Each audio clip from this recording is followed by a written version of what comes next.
আল্লাহর আদাত মোবারক, আল্লাহর সিস্টেম, আল্লাহর কুদরত হচ্ছে এই লাঠি দিয়া পিটাইয়া মানুষকে হেদায়েত করার কোনো অভিলাষ, কোনো ইচ্ছে আল্লাহর নাই। সুবহানাল্লাহ বলেন। আল্লাহ রাসূলকে বলেছেন, ইন্নামা আনতা মুযাক্কিরুন লাস্তা আলাইহিম বিমুসাইতির। হে নবী, আমি আপনাকে উপদেশক করে পাঠিয়েছি পৃথিবীতে, লাঠি মারার জন্য দারোগা করে পাঠাই নাই। সুবহানাল্লাহ। আপনি আল্লাহরে মানবেন না, আল্লাহ একটা ফেরেশতা পাঠাই দেবে পিটাই ওর গর্দানের চামড়া উঠাইবেন না। আল্লাহ বলেন যে দেখো, যুক্তি প্রমাণের মাধ্যমে তুমি আল্লাহকে চিনতে শেখো। নিজের দিকে তাকাও। আচ্ছা, তোমরা উট দেখো নাই? কে বলতেছেন? আল্লাহ বলছেন উট দেখো নাই? আফালা ইয়ানজুরুনা ইলাল ইবিলি কাইফা খুলিকাত ওয়া ইলাস সামায়ে কাইফা রুফিআত। ওই বিশাল আকাশ। আচ্ছা দেখেন তো, এই যে প্যান্ডেলটা, আমাদের দৃষ্টিতে প্যান্ডেলটা বড়, কিন্তু আকাশের দৃষ্টিতে এটা কি? কিচ্ছু না, কিচ্ছুই না। এই প্যান্ডেলটুকুন তৈরি করতে কয়শো বাঁশ লাগছে, দেখছেন তাকাইয়া? আচ্ছা, এবার আকাশটার দিকে তাকা, কয়টা খুঁটি আছে? কয়টা খুঁটি আছে? আল্লাহ তাআলা বলছেন, আনতুম আশাদ্দু খালকান আমিস সামাউ বানাহা। তোমারে বানানো কঠিন না ওই বিশাল আকাশটা বানানো কঠিন? তো অত বড় আকাশটাই তো আমি বানাইছি। কে বলতেছেন? আল্লাহ তাআলা। আল্লাহ বলছেন, আফালা ইয়ানজুরুনা ইলাল ইবিলি কাইফা খুলিকাত। উট বানাইছি কেমনে দেখো নাই? এইটা নিয়ে মুফাসসিরিনে কেরাম অনেক তাফসীর করেছেন। কেউ বলেছেন আল্লাহ তাআলা এই জন্য এটা বলেছেন যে উটের দুইটা হাঁটু। সমস্ত প্রাণীর হাঁটু কয়টা? কয় দুইটা। আপনার কি দুইটা হাঁটু? একটু বুঝে শুনে জবাব দেন। আমাদের হাঁটু কয়টা? গরুর কয়টা? হাতির কয়টা? সব প্রাণীর হাঁটু একটা, উটের হাঁটু দুইটা। তারপর উট মরুভূমিতে থাকে, মরুভূমির জাহাজ, অনেক কথা অনেকে বলেছে। কিন্তু একজন চিকিৎসা বিজ্ঞানী কোরআনে কারীমের এই আয়াত পড়ে তিনি চিন্তা করলেন, আল্লাহ উটের কথা কইলেন কেন? যে কেমনে বানাইছি দেখো নাই, নিশ্চয় ওর মধ্যে কিছু আছে। সে উটকে চেরাফারা করলো, উটকে অপারেশন করে, সার্জিক্যাল অপারেশন করে তারপরে তিনি আবিষ্কার করলেন। শুনুন কি আবিষ্কার করলেন তিনি? তিনি আবিষ্কার করলেন পৃথিবীর সমস্ত মানুষেরা, সমস্ত প্রাণী জগৎ পানি পান করে আর সবটা পেশাব করে বের করে দেয়। উট একমাত্র প্রাণী পানি পান করার পর সবটা খাইয়া হজম করে না। তার লাঞ্চের কাছে আলাদা একটা চেম্বার আছে, ওই চেম্বারে কিছুটা পানি সেখানে সে রিজার্ভ রাখে। গেল এক নম্বর। দুই নম্বরে পাওয়া গেল অক্সিজেন। প্রাণী জগৎ বাতাস থেকে অক্সিজেন গ্রহণ করে আর কার্বন ডাই অক্সাইড করে এটাকে বের করে দেয়। উট একমাত্র প্রাণী অক্সিজেন যতটা গ্রহণ করে ততটা ছেড়ে দেয় না, প্রত্যেকে কিছুটা জমা করে রাখার জন্য তার বুকের মধ্যে একটা জায়গা, আল্লাহ একটা চেম্বার তৈরি করেছেন, ওখানে অক্সিজেন জমা থাকে। একদিকে পানি আর একদিকে অক্সিজেন শ্বাস প্রশ্বাসের জন্য। কারণ কি? কারণ হলো মরুভূমিতে বালুর ঝড় হয়, যাকে আরবিতে বলা হয় সাইমুম, বালুর ঝড়। এই ঝড় যখন শুরু হয় তখন একটানা ঝড় চলতে থাকে 2 দিন 3 দিন 1 সপ্তাহ চলতে থাকে। মানুষেরা টের পেয়ে যার যার আশ্রয় গ্রহণ করে। উট তো মরুভূমিতে চড়ে বেড়ায়, সে এইটাকে পালাবে কোথায়? সে বাঁচবে কি করে মরুঝড়ের মধ্যে? বালির ঝড়, বৃষ্টির মতো বালি পড়ে গাড়ি ডুবে যায়, পাহাড় ডুবে যায়, এই অবস্থা হয়ে যায়। উট বাঁচবে কি করে? আল্লাহ রাব্বুল আলামিন উটের দেহ তৈরি করার সময় এমন ব্যবস্থা করে দিলেন, উট যখন টের পায় বালুর ঝড় হবে, সঙ্গে সঙ্গে তার সামনের 2টা পাও দিয়া বালু সরায় দিয়া তার মাথার গলার অর্ধেকটা বালুর মধ্যে ঢুকায় দিয়া 5 দিন 7 দিন যেন থাকতে পারে, পানি আর অক্সিজেনের জন্য, সে যেন মারা না যায়। এর জন্য আল্লাহ রাব্বুল আলামিন তার বুকের মধ্যে পানি আর অক্সিজেন রাখার ব্যবস্থা করেছেন। আফালা ইয়ানজুরুনা ইলাল ইবিলি কাইফা খুলিকাত। কেমনে উট বানাইছি দেখো নাই? সুবহানাল্লাহ বলে। আল্লাহ রাব্বুল আলামিন তার এই বিশাল সৃষ্টি, আকাশ জমিন, গাছপালা, তরু লতা, কীট পতঙ্গ, সাগর নগর সব তৈরি করে তারপরে আল্লাহ তাআলা বলছেন, এবার তাকাও আমার আকাশের দিকে, তাকাও আমার জমিনের দিকে। আল্লাযী খালাকা সাবা সামাওয়াতিন তিবাকা মা তারা ফি খালকির রহমানি মিন তাফাউত। তাকো আমার আকাশের দিকে, তাকো আমার জমিনের দিকে। আল্লাহ তাআলা বলছেন দেখো কোনো ভুল আছে নাকি? হাল তারা মিন ফুতুর, কোনো ভুল দেখতে পাও? কে জিজ্ঞেস করছেন? তাকাও আকাশের দিকে দেখো, জমিনের দিকে দেখো, হাল তারা মিন ফুতুর, কোনো ভুল দেখতে পাও? আল্লাহ তাআলা বলেন বারবার তাকাও, বারবার তাকাও। এভাবে বারবার দেখতে দেখতে তোমার চক্ষু কাতর হয়ে তোমার নিজের দিকে ফিরে আসবে।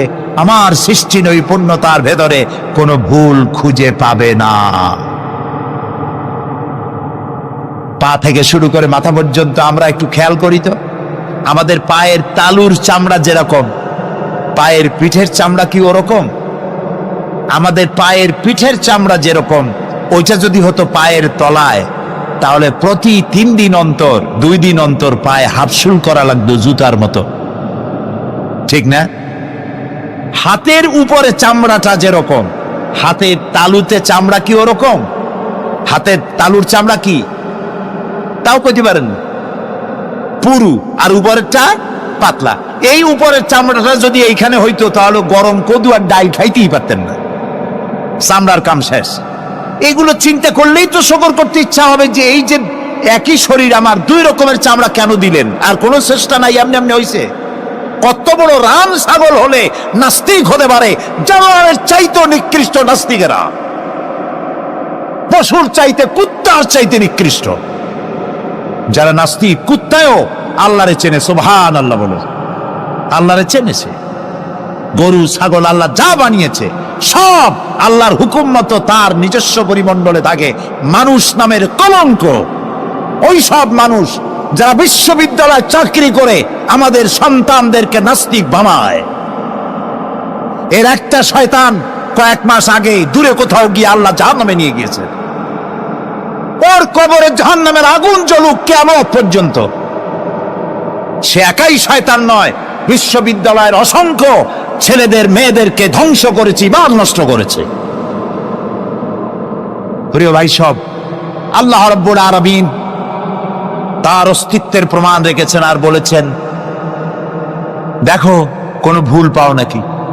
আল্লাহর এক দরবেশ বান্দা এক বট গাছের নিচে বিশ্রাম করতেছিলেন আর সূরা মুলক পড়তেছিলেন। এই আয়াতের কাছে এসেছেন হাল তারা মিন ফুতুর, দেখতে পাও কোনো ভুল? শুয়ে শুয়ে বলতেছে আল্লাহ তোমার সৃষ্টি জগতে তো ভুল ধরার কোনো উপায় নাই, কেউ ধরতে পারবে না, তবে আমার চোখে একটা জিনিস বেমানান মনে হয়। ভুল ধরতে কারো ক্ষমতা নেই, একটা জিনিস আমার কাছে বেমানান লাগে। একা একা বলতেছে, সেটা হলো এই, তুমি তাল গাছ বানাইছো যেমন তালও সেই রকম বড়, বেল গাছ যেমন বেলও বড়, নারকেল গাছ যেমন নারকেলটাও বড়, কিন্তু এত বড় বিরাট বট গাছ ফল একেবারে এতটুকু এতটুকু, এইটা একটু বেমানান লাগতেছে। এই চিন্তা করতেছে দরবেশ সাহেব, হঠাৎ করে একটু বাতাস এসে গাছের ডাল আন্দোলিত হয়েছে। একটা আধা পাকা বটের ফল অনেক উঁচু থেকে ছিঁড়ে এসে দরবেশের নাকের উপরে পড়ছে, নাকটা জ্বলে উঠছে। দরবেশ সাহেব বলছে আস্তাগফিরুল্লাহ, আল্লাহ এটা তো ফল না, এটা আমার চিন্তার জবাব। আমি চিন্তা করতেছি গাছ আনমান ফল হয় নাই, তাল গাছ যেমন ফল যেমন, বট গাছ যেমন ফল যদি ওই আকারে হইতো, ফলটা যে পজিশন নিয়ে আমার নাকে পড়ছে এতে তো আমার নাকও যাইতো মাথাও যাইতো। সুতরাং আল্লাহ রাব্বুল আলামিন তার সৃষ্টি জগৎকে আপন কুদরত দিয়ে সুন্দর করে সৃষ্টি করেছেন। ভাগ্যবান তারা যে আল্লাহকে স্বীকার করে 5 ওয়াক্ত নামাজে আল্লাহকে সেজদা দেয়, সুবহানাল্লাহ। আর শিক্ষক নামের, শিক্ষিত নামের কলঙ্ক ওই সব মুসলমান যারা মুসলমানের ঘরে জন্মগ্রহণ করে নিজেকে নাস্তিক বলে পরিচয় দেয়, নিজেকে যারা বামপন্থী বলে পরিচয় দেয়। মুসলমান তা আবার বামপন্থী, আস্তাগফিরুল্লাহ। কোরআনে কারিমে আল্লাহ তাআলা বলেছেন আসহাবুল ইয়ামিন আসহাবুশ শিমাল, ডানপন্থী আর বামপন্থী। রাসূলুল্লাহ বলেছেন বাম হাতে খায় শয়তান, তোমরা বাম হাতে খাবা না। বাম দিকের কামটাই শয়তানের, বাম দিকে কাম কার? জোরে বলেন। এই জন্য রাস্তা দিয়ে হাঁটবেন ডান দিক দিয়ে হাঁটেন, কিছু খাইবেন ডান দিক দিয়ে খান, কিছু শুরু করবেন ডান দিক দিয়ে করেন। মুসলমানের কাজ সব ডান, ডানপন্থীদের নেতা পয়গম্বরেরা সব ডানপন্থীদের নেতৃত্ব দিয়ে আল্লাহ রাব্বুল আলামিন কিয়ামতের দিন ডানপন্থী দিয়ে নিয়ে আল্লাহর নবীরা জান্নাতে চলে যাবে। আর বামপন্থীদের নেতা শয়তান, বামপন্থীদেরকে শয়তানের নেতৃত্ব দিয়ে সবগুলিকে জাহান্নামে নিয়ে যাবে। এই জন্য দেখবেন বামপন্থীদের যত নেতা আছে, একটা নেতাও মসজিদে যায় না, নামাজ পড়ে না। প্রিয় ভাই, সব কপাল পোড়া না হলে কোন মুসলমানের সন্তান বামপন্থী আন্দোলন করতে পারে না। হতভাগ্য, নিকৃষ্ট, জঘন্য। আল্লাহ এদেরকে হেদায়েত করুন, বলেন আমিন। জোরে বলেন আমিন। ওরা নামাজে নাই, রোজায় নাই, আল্লাহ নাই, রসুলে নাই, পরকালে নাই, মক্কায় নাই, মদিনায় নাই, ঠিক কিনা? আল্লাহ হেদায়েত নসিব করুন, বলেন আমিন। তাহলে তিনটি পুঁজির কথা বলেছিলাম, তার মধ্যে প্রথম পুঁজি হলো আল্লাহর কি বিশ্বাস করতে দেখি? অস্তিত্বকে বিশ্বাস করা। এই অস্তিত্বের উপরে আমি আর আলোচনা করতে চাই না। আমরা বিশ্বাস করি আল্লাহ আছেন, ঠিক না? আচ্ছা, এবার প্রশ্ন করি, আল্লাহ আছেন, কোথায় আছেন? আচ্ছা, বুঝতে পারছি আপনাদের মধ্যে ইখতিলাফ হয়ে গেছে। কেউ বলছেন সব জায়গায়, কেউ বলছেন আরশে, কেউ বলছেন আকাশে। আর যারা বেশি বুদ্ধিমান তারা কোনো জবাব দেন নাই, চিন্তা করছেন কোনটা কইয়ে কোন জ্বালায় পড়ি।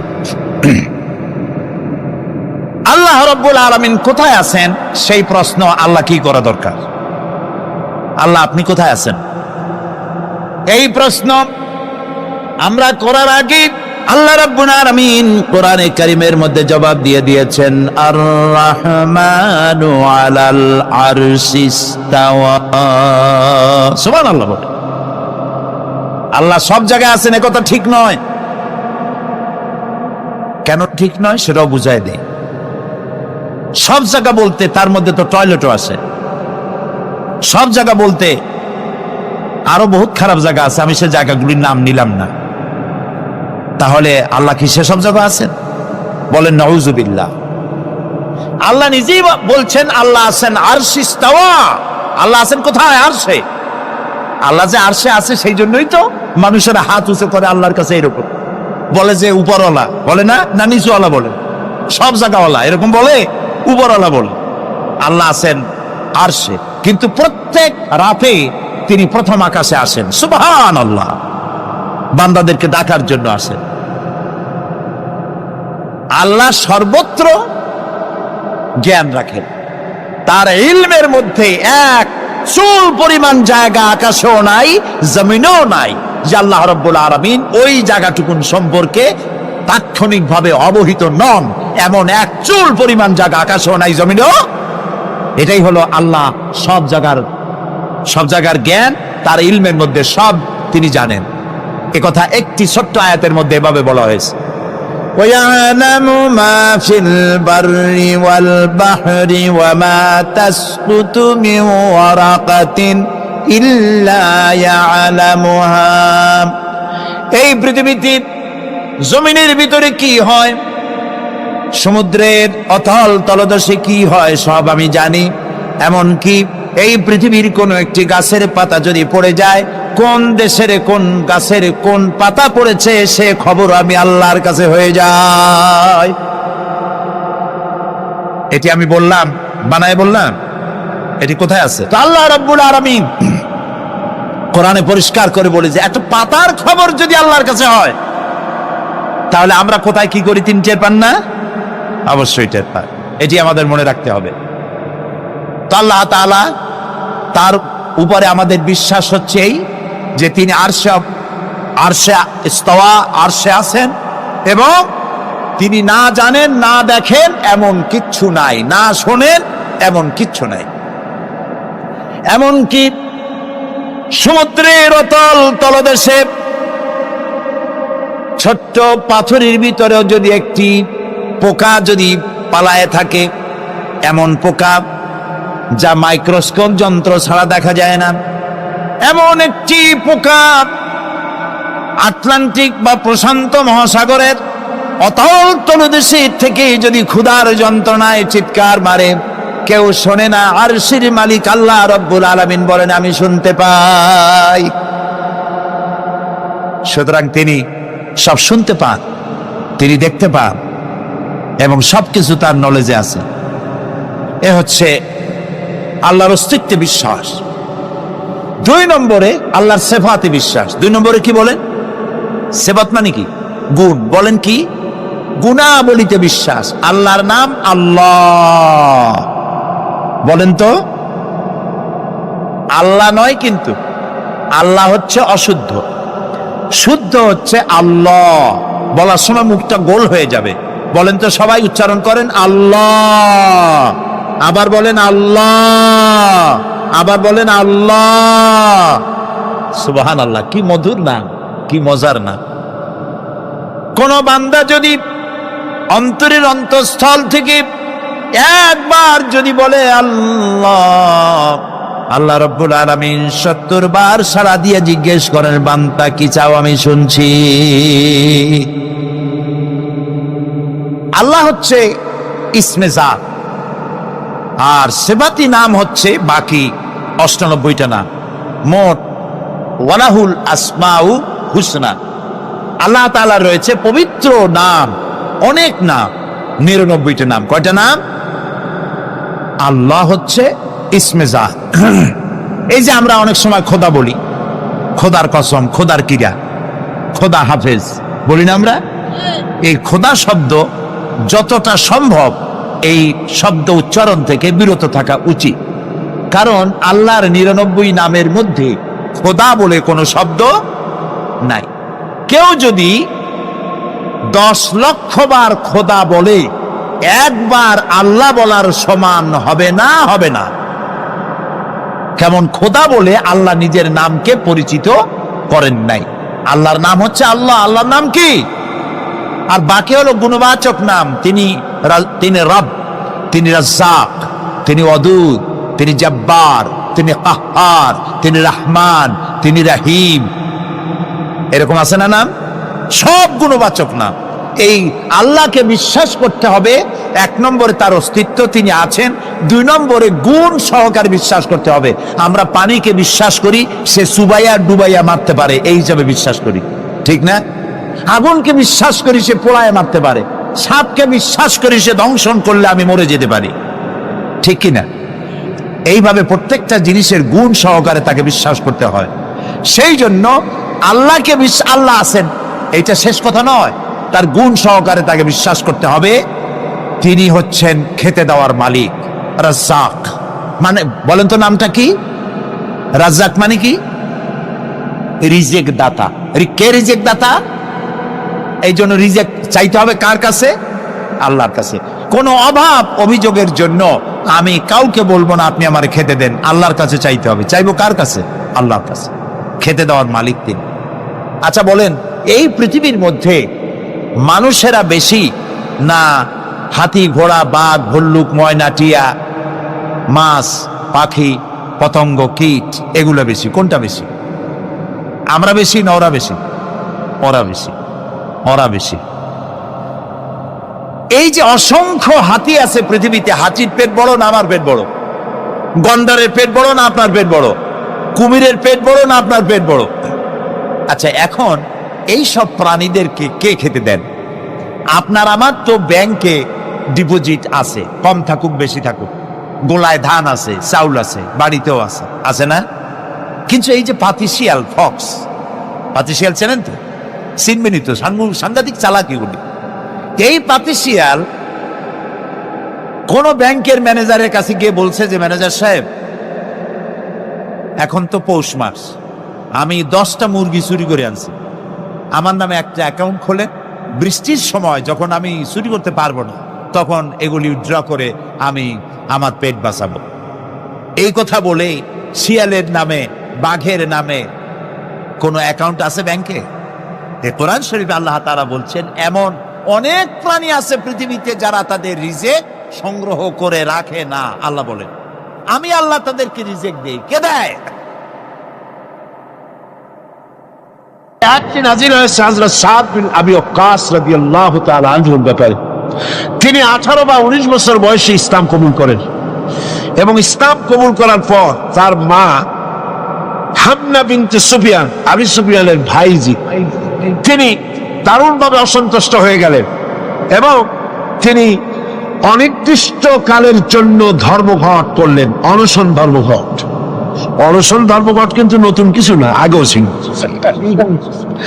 এই অনশন ধর্মঘট শুরু করলেন এই কথা বলে যে যতক্ষণ পর্যন্ত তার ছেলে সাদ বিন আবি ওয়াক্কাস যতক্ষণ পর্যন্ত আল্লাহর প্রতি ঈমান প্রত্যাহার করে শিরকিয়াতের দিকে ফিরে না আসবে ততক্ষণ পর্যন্ত তিনি অনশন ভাঙবেন না, তিনি কিছু খাবেন না। তার মা দলিল হিসেবে পেশ করলেন ছেলের সামনে যে দেখো পুত্র, তোমার কোরআন অনুযায়ী আমার হুকুম মানা, আল্লাহর হুকুম, আমার হুকুম তোমাকে মানতে হবে। আর আমার সাথে নাফরমানি করার অর্থ হচ্ছে আল্লাহর সাথে নাফরমানি করা। আল্লাহ অর্ডার করেছে আমার হুকুম তোমাকে মানতে হবে।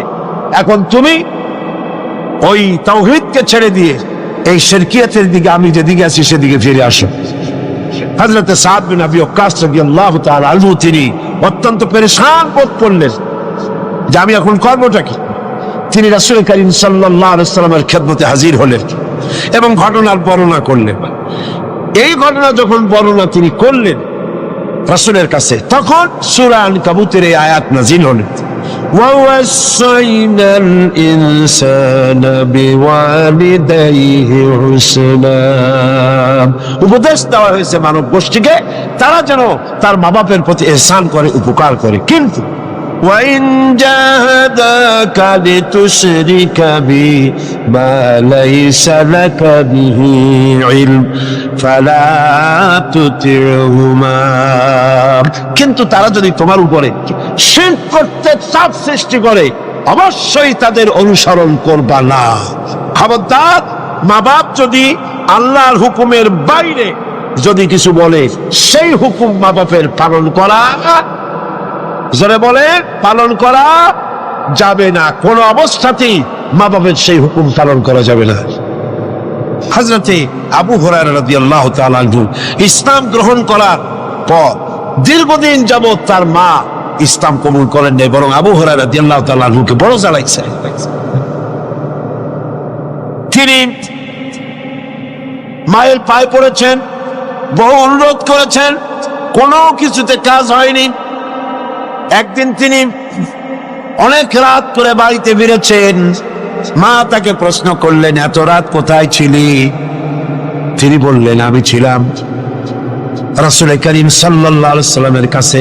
শোনা মাত্র মা তাকে খুব করে মারলেন, গলা ধাক্কা দিয়ে বাড়ি থেকে বের করে দিলেন। তিনি রাসূলুল্লাহর খেদমতে এসে কাঁদতে লাগলেন। আল্লাহর নবী বলেন, আবু হুরায়রা কাঁদো কেন? হযরত আবু হুরায়রা বললেন, ইয়া রাসূলুল্লাহ, মা আমাকে মেরেছে। বললেন, মারলো কেন? তিনি বললেন, ঘটনা শোনালেন, আপনার কাছ থেকে দেরি করে যাওয়ার কারণে আপনার নাম শুনে সহ্য করতে না পেরে আমাকে মারছে। হুজুর বলেন, আবু হুরায়রা, মা তোমাকে মেরেছে, এখানে আমার কিছু করার নাই।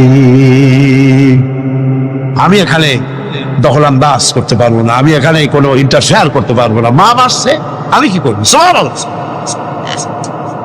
ভাইরা আমার, হযরত আবু হুরায়রা বলেন, ইয়া রাসূলুল্লাহ, মায়ের বিরুদ্ধে নালিশ করার জন্য তো আমি আপনার কাছে আসি নাই। বললেন, কেন এসছো? হযরত আবু হুরায়রা বলেন, ইয়া রাসূলুল্লাহ, আমি আসছি দোয়া চাওয়ার জন্য। আমি জানি নবীজি যদি আল্লাহর দরবারে হাত উঁচু করে দোয়া মঞ্জুর হয়ে যায়। আপনি আমার মায়ের জন্য, হেদায়েতের জন্য দোয়া করুন। মা দুহাত তুলে দোয়া কর। আল্লাহর নবী তখন দুহাত উঁচু করে দোয়া করলেন, আল্লাহুম্মা ইহদি উম্মা আবি হুরায়রা। আয় আল্লাহ, আমি দোয়া করি আবু হুরায়রার মাকে তুমি হেদায়েত নসিব করে দাও। হযরত আবু হুরায়রা দৌড় দিলেন। কয়েকজন সাহাবী পিছন থেকে টেনে ধরলেন, দৌড়াও কেন? কোন বিপদ হলো নাকি? তিনি বললেন, না, কোনো বিপদ হয় নাই। তবে দৌড়াও কেন? তিনি বললেন, দৌড়াই এই কারণে, আমাকে যেতে দাও বাড়ি পর্যন্ত, আমি দৌড়াই যেতে চাই। আমি বাড়ি পর্যন্ত দৌড়াই গিয়ে দেখতে চাই আমি দৌড়ে আমার বাড়িতে আগে পৌঁছলাম না রাসূলুল্লাহর দোয়া আমি বাড়ি যাওয়ার আগে রাসূলের দোয়া আমার বাড়ি পর্যন্ত গেল নাকি। হযরতে আবি হুরায়রা রাদিয়াল্লাহু তাআলা আনহু তিনি বাড়িতে চলে গেলেন, দরজায় গিয়ে নক করলেন। ভেতর থেকে আওয়াজ এলো, কে? তিনি বললেন, মা, আমি আবি হুরায়রা এসেছি। মা বলছেন, আব্বু অপেক্ষা করো, দরজা খুলে দিতেছি। হযরতে আবু হুরায়রা তিনি বললেন, মায়ের গলার আওয়াজ দিয়েই আমি বুঝতে পারলাম আমি ঘরে আসার আগে রাসূলুল্লাহ তীর তার দেশালায় পৌঁছে গেছে, দোয়া কবুল হয়ে গেছে। হযরতে আবু হুরায়রা বললেন, মা বেরিয়ে এলেন, গোসল করে এসেছেন। মা আবারে বললেন, বাবা তোমাকে মারার পর আমি বড় অনুতপ্ত হয়েছি যে আমি মারলাম কেন। আমার ছেলে তো কোনো খারাপ মানুষের কাছে যায় নাই, দুনিয়ার সর্বশ্রেষ্ঠ মানুষের কাছে গেছে, মারলাম কেন? বড় অনুতপ্ত আর অনুশোচনা আমি করেছি। আমি গোসল করেছি, আমি ওযু করেছি, আমাকে জলদি করে নিয়ে চলো, আল্লাহর নবীর খেদমতে নিয়ে হাজির করে দাও। হযরতে আবু হুরায়রার মা ঘোষণা করলেন, লা ইলাহা ইল্লাল্লাহু মুহাম্মাদুর রাসূলুল্লাহ। হাজমা নামক আরেকজন সাহাবী রাসূল করিম সাল্লাল্লাহু আলাইহি সাল্লামের কাছে উপস্থিত হলেন। তিনি অনুমতি চাইলেন যে রাসূল, আমি জিহাদে যেতে চাই, আমি জিহাদে যেতে চাই। হুজুর বললেন, আলাকা ওয়ালিদাতুন, তোমার কি মা বেঁচে আছে? তিনি বললেন, হ্যাঁ আমার মা জীবিত আছেন। আল্লাহ নবী বললেন, ইযহাব ফাকরিমহা ফাইনাল জান্নাতা তাহতা রিজলাইহা। আখরাজাহু নাসাই, নাসাই শরীফের হাদিস। রাসূলুল্লাহ বললেন, তোমার মা যখন আছে, ইযহাব, ফিরে যাও, বাড়ি চলে যাও, ফাকরিমহা, এবং মায়ের সম্মান করো, ইজ্জত করো, মায়ের খেদমত করো, ফাইনাল জান্নাতা তাহতা রিজলাইহা, তোমার জান্নাত তোমার মায়ের দুই পায়ের নিচে। হামালাতুহু উম্মুহু ওয়াহানান আলা ওয়াহানিন, তার মা তাকে শ্রান্তির পর শ্রান্তি, দুর্বলতার পর দুর্বলতা সহ্য করে গর্ভধারণ করেছে। ওয়া ফিসালুহু ফি আমাইন, আর তাকে দুধ ছাড়াতে সময় লেগেছে 2 বছরের মতো।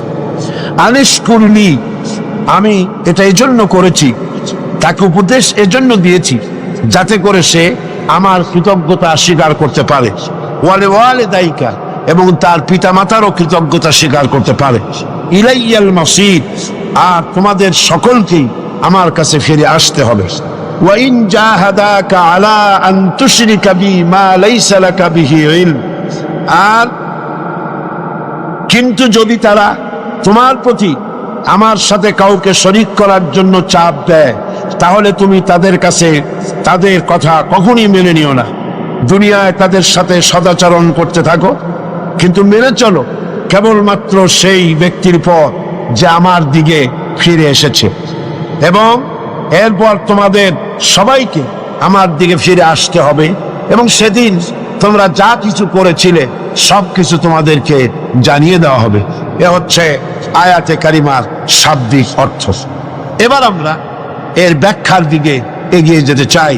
আল্লাহ পাক এই আয়াতের মধ্যে আমাদের জন্য কি রেখেছেন?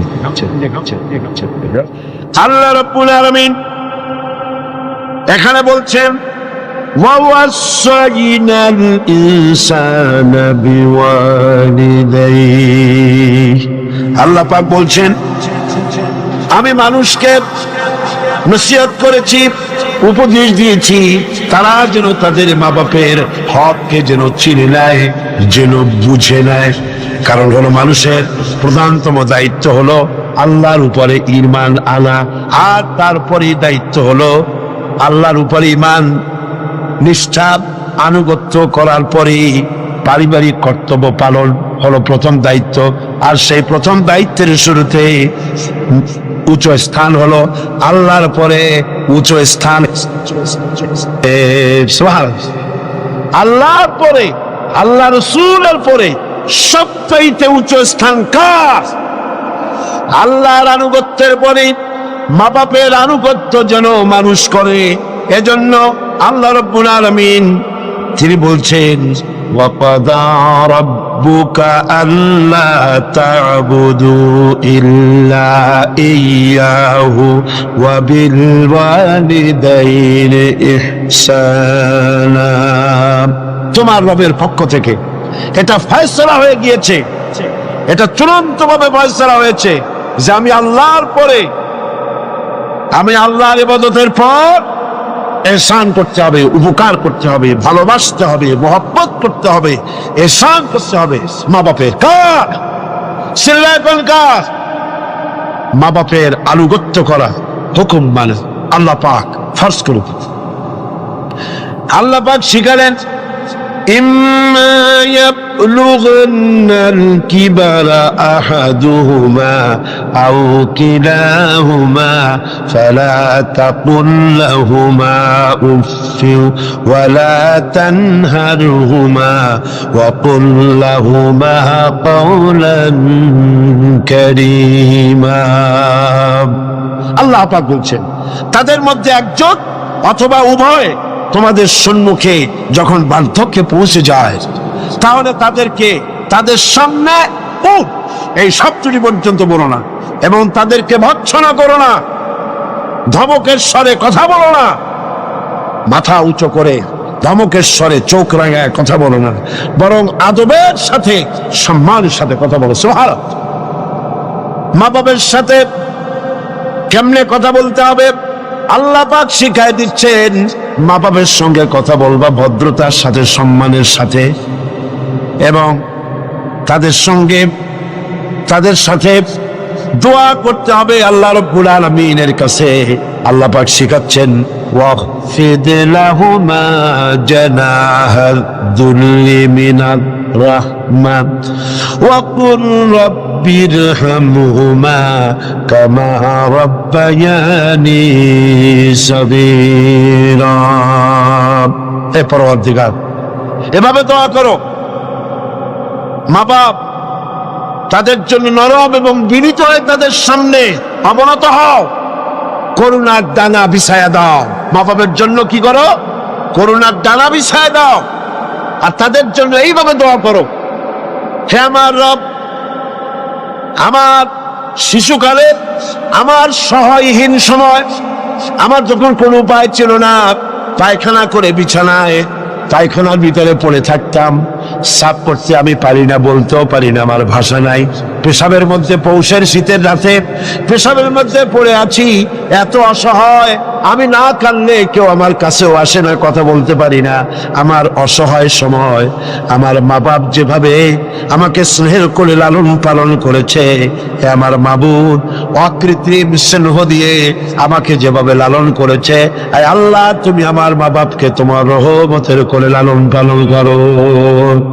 পড়েন সব আমার সাথে, রব্বিরহামহুমা কামা রাব্বায়ানি সাগীরা।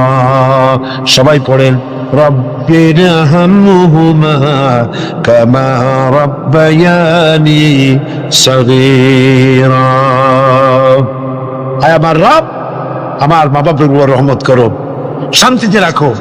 আপনারা প্রত্যেক নামাজের মুনাজাতে আপনারা যখনই দোয়া করবেন এই দোয়া করবেন, মনে থাকবে, মনে থাকবে, খবরদার ভুলে যাবেন। সূরা বনী ইসরাঈলের এই দুটি আয়াতের মধ্যে কয়েকটি শিক্ষা পাওয়া যায়। প্রথম হচ্ছে, মুমিনের উপর আল্লাহ রাব্বুল আলামিন আল্লাহর পরে সবচেয়ে বড় অধিকার করে দিয়েছেন পিতামাতার। আল্লাহর পরেই অধিকার কার? পিতামাতা। আল্লাহর ইবাদতের পরই পিতামাতার সাথে ভালো ব্যবহার করার নির্দেশ দিয়েছেন আল্লাহ পাক নিজে। আর 2 নম্বরে, মাতা পিতা বার্ধক্যে উপনীত হলে তাদের মেজাজের ভিতরে কিছুটা রুক্ষতা আসতে পারে না? মা বাপ যখন, মানুষ যখন বুড়া হয়ে যায় তখন মেজাজ কি ভালো থাকে না? এক পিড়ি সব বিমারি, একটা রোগী এক বার্ধক্য শত রোগের উৎস। নানান রকমের রোগ ব্যাধি আসে, কানে কম শোনে, স্বাস্থ্য ভালো না, মেজাজ খারাপ, এই জন্য তাদের মেজাজটা একটু রুক্ষ হয়ে যায়। সন্তান তাতে যেন বিরক্ত না হয়, খুশির সাথে বরদাস্ত করতে হবে, এমনকি শব্দটি বলা যাবে না। সুবহানাল্লাহ। আল্লাহ নিষেধ করছেন বরদাস্ত। অনেক লোক আছে, মা বাবা বুড়ো হয়ে গেছে, আর এই বুড়ো হয়ে যাওয়ার পর বিরক্ত হয়ে সন্তান বলতে থাকে, এই বুড়িটা মরে না কেন, বুড়াটা মরে না কেন? বলেন নাউজুবিল্লাহ। মরে না কেন?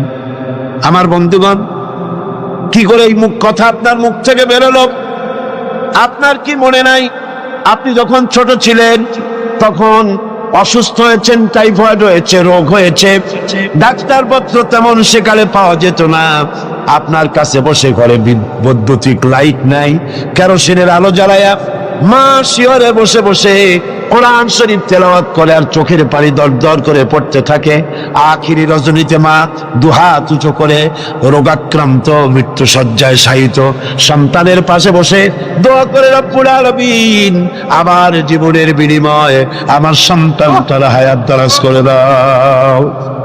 যেই মা এমন করে দোয়া করে সন্তানের জন্যে, সেই সন্তান বউর কথা মতো অথবা নিজেই মায়ের মেজাজ খারাপ দেখে বলে বুড়িটা মরে না কেন? আল্লাহ পাক বলছেন মাতা পিতার মান মর্যাদার দিকে লক্ষ্য রাখো। সূরা বনী ইসরাঈলের আয়াতে এই শিক্ষা পাওয়া যায়। মান মর্যাদার ভিতরে উপরে লক্ষ্য রাখো, কারণ এখন আয় রোজগার করতে পারে না আগের মতো, তাদের অভিমান আসতে পারে। যখন যা প্রয়োজন সন্তানটা দেয় না, বউ একটা ঘরের মধ্যে দাজ্জাল মার্কা, চাইলেও পায় না। নানা রকম অসুবিধার কারণে মান অভিমান হতে পারে, গোসা হতে পারে। আল্লাহ নির্দেশ করছেন, সন্তান তুমি যেন মা বাপের সাথে রাগারাগি করবে না। মায়ের সাথে পিতার সাথে কোনো খারাপ ব্যবহার করবে না। কে নিষেধ করেছেন? বিনয়ের সাথে কথা বলো। আল্লাহ বলছেন মা বাপের সাথে কিভাবে কথা বলো? বিনয়ের সাথে, নরম সুরে, একান্ত অনুগত খাদেমের মতো কথা বলো। সুবহানাল্লাহ। পিতামাতার অসহায় এবং দুর্বল অবস্থায় তাদেরকে বেশি করে সম্মান করো, কারণ মনে রাখা দরকার তোমার হাজারো বিরক্তি সহ্য করেছে ছোটবেলায় তোমার মা বাবা, হাজার বিরক্তি সহ্য করেছে। কোলে উঠেছো, গাড়ি উঠেছো, পেশাব করেছো, পায়খানা করেছো, বিরক্তি সহ্য করে নাই মা? সহ্য করে নাই? হাজারো বিরক্তি সহ্য করেছে। এজন্য আল্লাহ পাক বান্দাকে স্মরণ করে দিয়েছেন, বান্দারে মা বাপের জন্য দোয়া করবি। রব্বিরহামহুমা কামা রাব্বায়ানি সগীরা। এই দায়িত্ব কে দিলেন? কে দিলেন?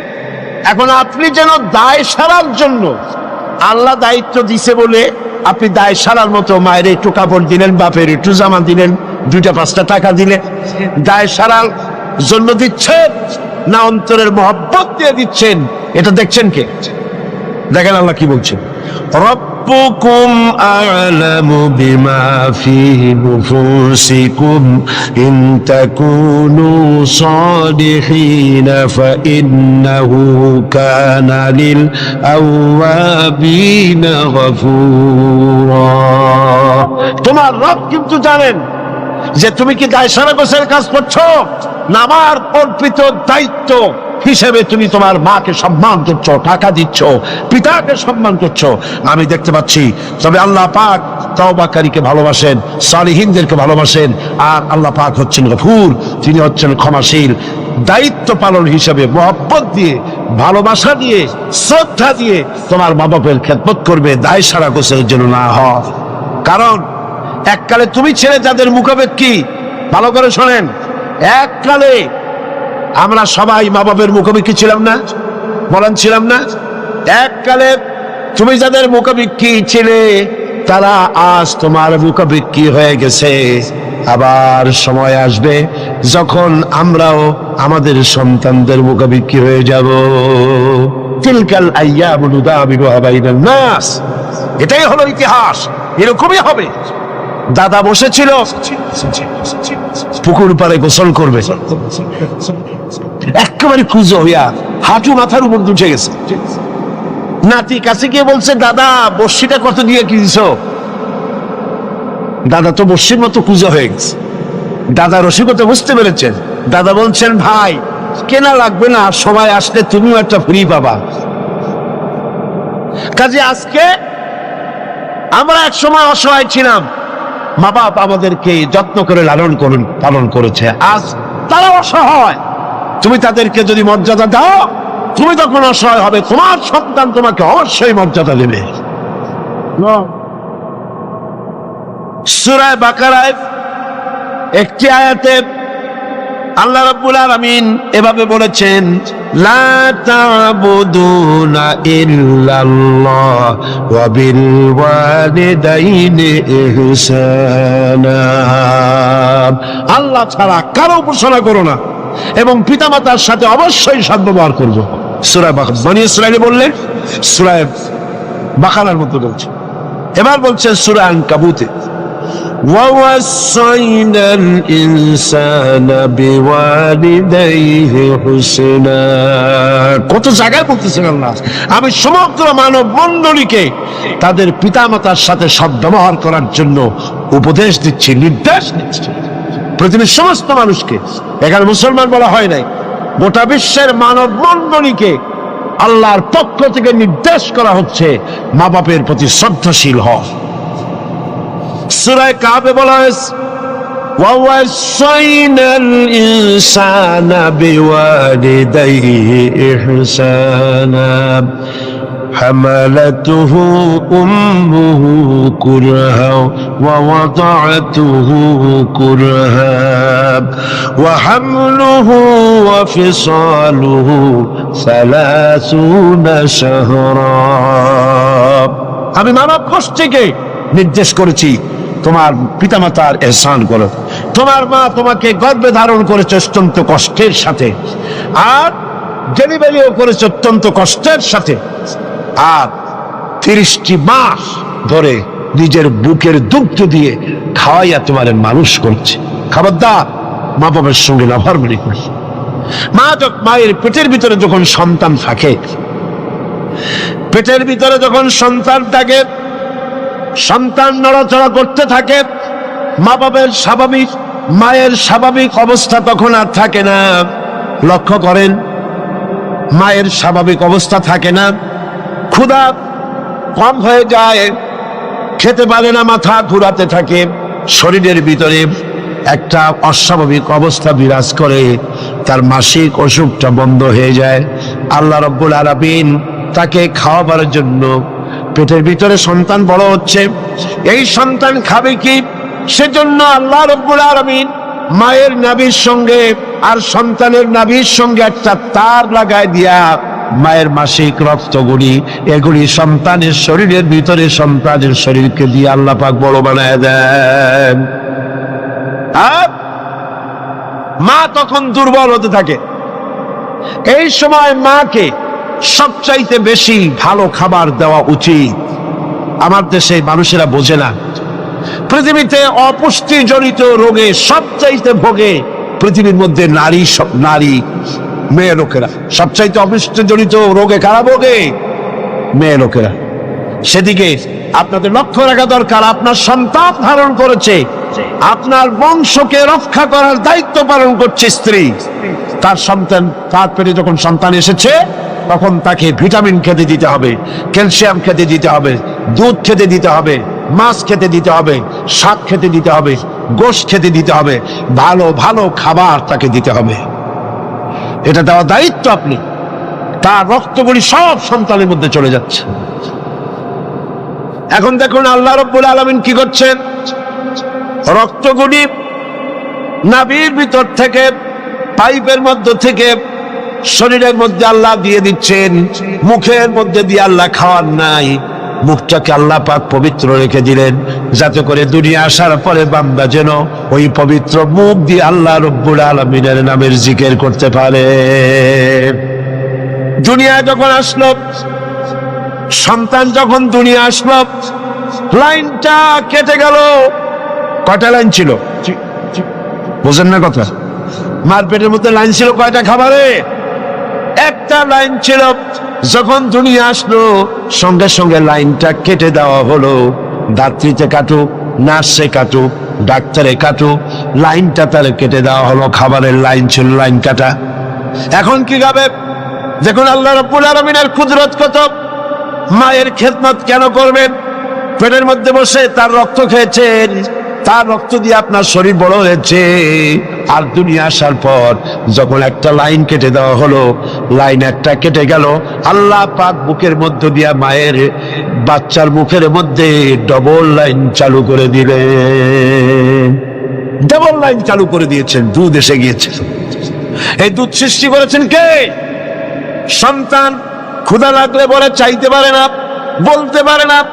আল্লাহ রাব্বুল আলামিন মায়ের কলিজার ভিতরে এমন আকর্ষণ দিয়েছেন সন্তানের প্রতি। সন্তান যখনই ক্ষুধা লাগে, সন্তান কাঁদতে থাকে, আর কান্নার আওয়াজে মায়ের কলিজার ভিতরে অসহ্য বেদনা শুরু হয়ে যায়, সন্তানের প্রতি আকর্ষণ সৃষ্টি হয়ে যায়। যত কাজ থাকুক না কেন সব ফেলে দিয়ে মা দৌড়ে গিয়ে কলিজার টুকরা সন্তানকে বুকের সাথে জড়াইয়া ধরে। এজন্য বাচ্চা যখন গর্ভে থাকে, আল্লাহ নবী বলেছেন, আল মারআতু ইযা হামিলাত কানা লাহা আজরুস সাইমিল কাইম আল মুখবিতিল মুজাহিদ ফি সাবিলিল্লাহ। আল্লাহ পাকের নবী বলেন, মায়ের পেটে যখন সন্তান থাকে, এই সন্তান পেটে থাকার কারণে রাতের বেলা যে ঘুমাতে পারে না ঠিক মতো, সারা রাত দাঁড়ায় দাঁড়ায় ইবাদত করলে যত সওয়াব হইতো, আল্লাহ পাক মায়ের আমলনামায় সেই সওয়াব লিখে দেন। মা যে খেতে পারে না ঠিক মতো খেতে পারে না, এই জন্য 10টি মাস রোজা রাখতে পারে যে সওয়াব হতো মায়ের আমলনামায়, আল্লাহর নবী বলেন রোজার সওয়াব আল্লাহ পাক তার আমলনামায় লিখে দেন। সে যে কষ্ট বরদাস্ত করে, এই কষ্ট বরদাস্ত করার জন্য পেটে ধারণের কষ্ট আর ডেলিভারির কষ্ট বরদাস্ত করার কারণে পুরুষেরা জিহাদ করে যে সব পাবে, মা সন্তান পেটে ধরে ডেলিভারি করে সন্তান মানুষ করে সেই জিহাদের সব পাইয়া যাবে। জোরে বলেন সুবহানাল্লাহ। আমার বন্ধুগণ, এসব আল্লাহ পাক মানুষকে দান করেছেন। মা বাপের খেদমত করতে বলেছেন, মাকে ভুলে যেও না, মায়ের প্রতি শ্রদ্ধাশীল হও, মায়ের জন্য আল্লাহর কাছে দোয়া করো, আমার কাছে মা বাপের জন্য প্রার্থনা করো। রব্বির হামহুমা কামা রাব্বায়ানি সগীরা। পড়েন সবাই, রব্বির হামহুমা কামা রাব্বায়ানি সগীরা। আয় আল্লাহ, আমার মা বাপ যেমন স্নেহের করে আমাকে লালন পালন করেছে, তুমিও আমার মা বাপকে তোমার রহমতের করে লালন পালন করো। এখানে একটা জিনিস লক্ষ্য কর, হামালাতহু উম্মুহু ওয়াহনান আলা ওয়াহনিন, ওয়াহনান আলা ওয়াহনিন। শান্তির পর শান্তি, কষ্টের পর কষ্ট। অর্থাৎ পেটে ধরার কষ্ট, ডেলিভারির কষ্ট, এই যে কষ্ট মা বহন করছে, এই কষ্টের ঋণ মানুষ সন্তানেরা কোনোদিন শোধ করতে পারবে না। পারবে? সন্তান যদি তার বুকের চামড়া দিয়া মায়ের জন্য এক জোড়া জুতা তৈরি করে দেয়, পিঠের চামড়া নয়, সন্তান যদি তার বুকের চামড়া দিয়া মায়ের পায়ের এক জোড়া যদি জুতা তৈরি করে দেয়, মায়ের এক ফোঁটা দুধের হক আদায় হবে না।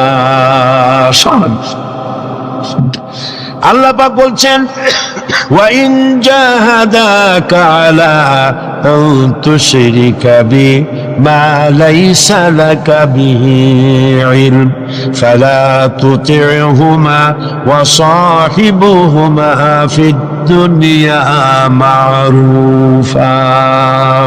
আল্লাহ পাক বলছেন, কিন্তু তারা যদি তোমাকে, মর্যাদা তাদের আল্লাহর পরেই মা বাপের মর্যাদা, আল্লাহর পরে কার মর্যাদা?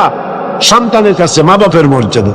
কিন্তু তারা যদি তোমাকে আমার সাথে এমন কাউকে শরীক করার জন্য চাপ সৃষ্টি করে যাকে তুমি চেনো না, আমার শরীক হিসাবে জানো না, তাহলে ফালা তুতি'হুমা, তাহলে অবশ্যই তাদের সে কথা মানবে না। সুবহানাল্লাহ, মানবেন। মা বাপের কথা কতটুকু মানা যাবে এবং কতটুকু মানা যাবে না, সে ব্যাপারেও শরীয়ত ঠিক করে দিয়েছে। ঠিক এরকম আরেকটি আয়াত সূরা আনকাবুতের মধ্যে এসেছে। আল্লাহ পাক বলছেন, وَوَصَّيْنَا الْإِنسَانَ بِوَالِدَيْهِ حُسْنًا وَإِنْ جَاهَدَاكَ لِتُشْرِكَ بِي مَا لَيْسَ لَكَ بِهِ عِلْمٌ فَلَا تُطِعْهُمَا। আল্লাহ পাক নির্দেশ করছেন, মা বাপের খেদমত করো, সম্মান করো, ইহসান করো। আর তারা যদি তোমাদের উপরে কোন চাপ সৃষ্টি করে আমার সাথে কাউকে শরীক স্থাপন করার জন্য, তাহলে অবশ্যই তাদের এই কথা তোমরা মানবে না। এর ব্যাখ্যা হচ্ছে, এই আয়াতটি নাজিল হয় সেই সময় যখন তিরমিজি, আহমদ এবং নাসাই এই তিনটি হাদিসে এই দৃষ্টান্তটা এসেছে এই আয়াত নাজিলের প্রেক্ষাপট সম্পর্কে। এই আয়াতটি নাজিল হয়েছে হযরত সাদ বিন আবি ওয়াক্কাস রাদিয়াল্লাহু তাআলা আনহুর ব্যাপারে। তিনি 18 বা 19 বছর বয়সে ইসলাম কবুল করেন এবং ইসলাম কবুল করার পর তার মা হামনা বিনতে সুফিয়ান, আবু সুফিয়ানের ভাইজি, তিনি দারুণভাবে অসন্তুষ্ট হয়ে গেলেন এবং তিনি অনির্দিষ্ট কালের জন্য ধর্মঘট করলেন, অনশন ধর্মঘট। অনশন ধর্মঘট কিন্তু নতুন কিছু না, আগেও ছিল।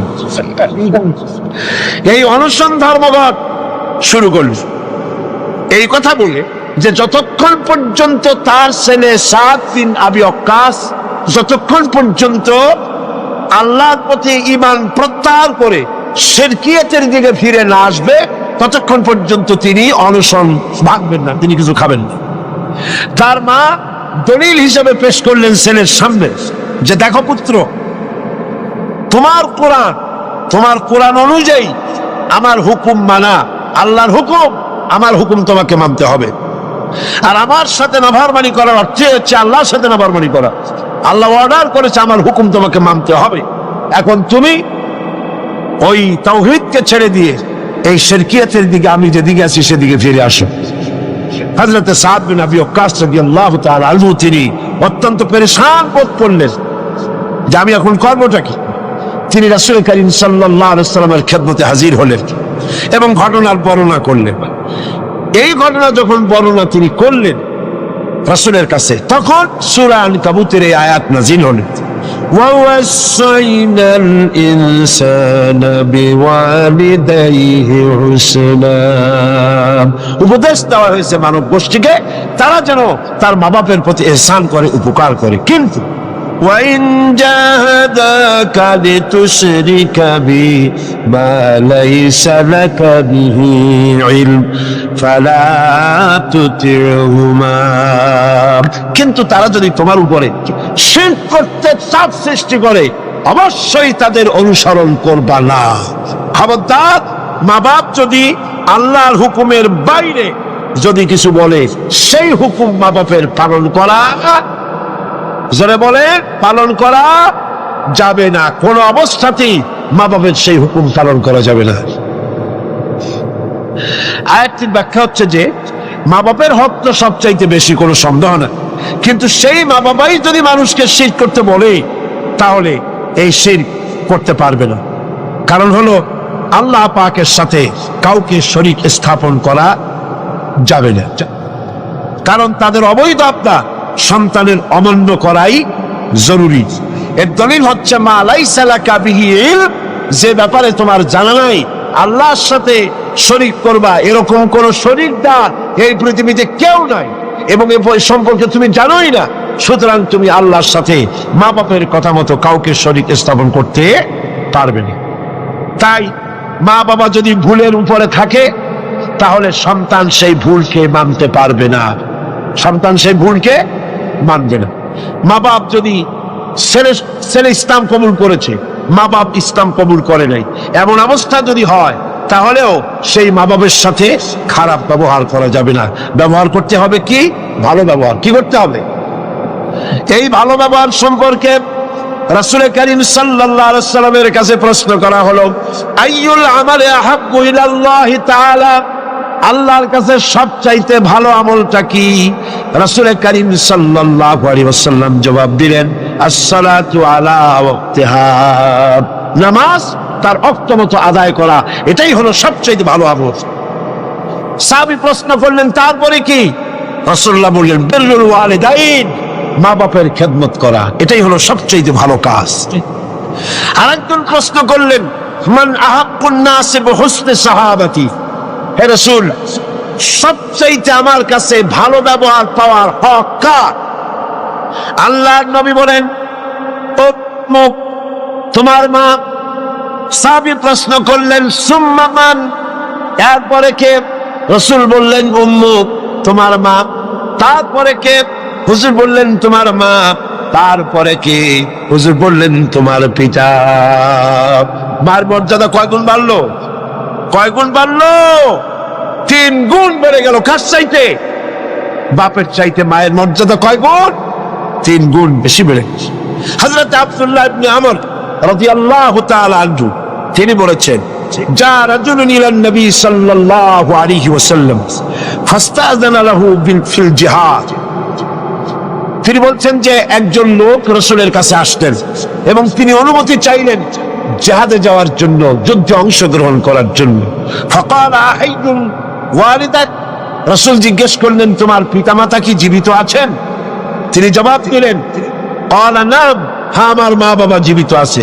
ক্বালা ফাফিহিমা ফাজাহিদ, চলে যাও বাড়ি, মা বাবার খেদমত করো, এটাই তোমার জন্য জিহাদ। জোরে বলেন সুবহানাল্লাহ।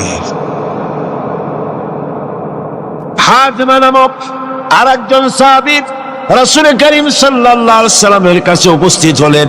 তিনি অনুমতি চাইলেন যে রাসূল আমি জিহাদে যেতে চাই, আমি জিহাদে যেতে চাই।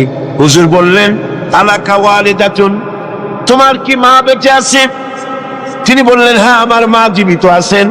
আল্লাহর নবী বললেন ইযহাব ফাকরিমহা ফাইনাল জান্নাতা তাহতা রিজলাইহা, আখরাজাহুন নাসাই, নাসাই শরীফের হাদিস।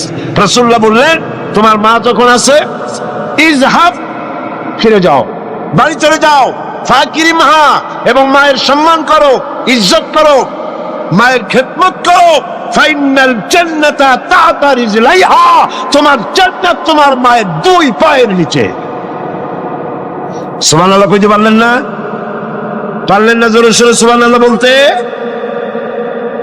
আমি বারবার এই কথা বলেছি আপনাদেরকে, আমরা হচ্ছি পুরুষ, আমাদের পায়ের তলে জুতা, স্যান্ডেলস। আমাদের পায়ের তলে কি? জুতা, স্যান্ডেলস। আর এই পর্দার আড়ালে যারা বসে আছেন, আমার ঘরে আপনার ঘরে যারা আছেন, আমাদের মা বোনেরা মায়ের জাত। নারীরা হচ্ছে কিসের জাত? নারীরা কিসের জাত? এই মায়ের জাত নারীর পায়ের তলে আল্লাহ জান্নাত। সুবহানাল্লাহ।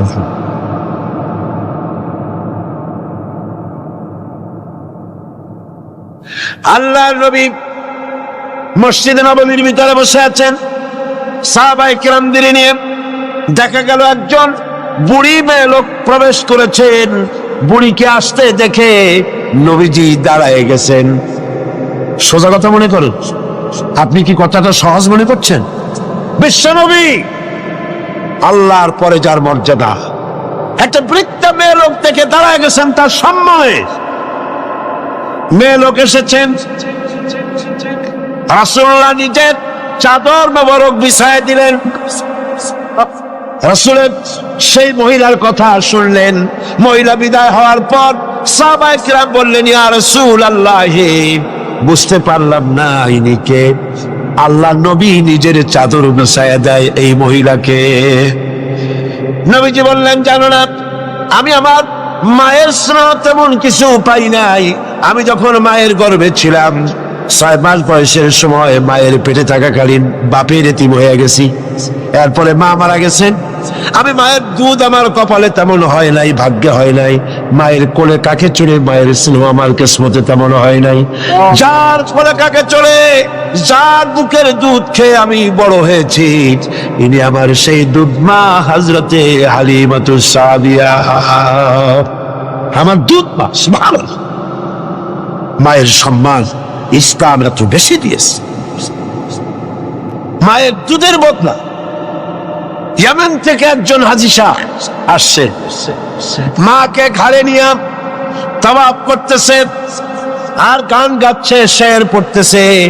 মায়ের হক আদায় করে ফেলেছি, মাকে নিয়ে হজ করলাম, মাকে নিয়ে তায়েফ কি বলে মুজদালিফায় গেলাম, মিনায় গেলাম, রমিয়া হাজার করলাম, সাই করলাম, তওয়াফ করলাম, মাকে গাড়ি নিয়ে সব করেছি, আমার মায়ের হক আমি আদায় করেছি।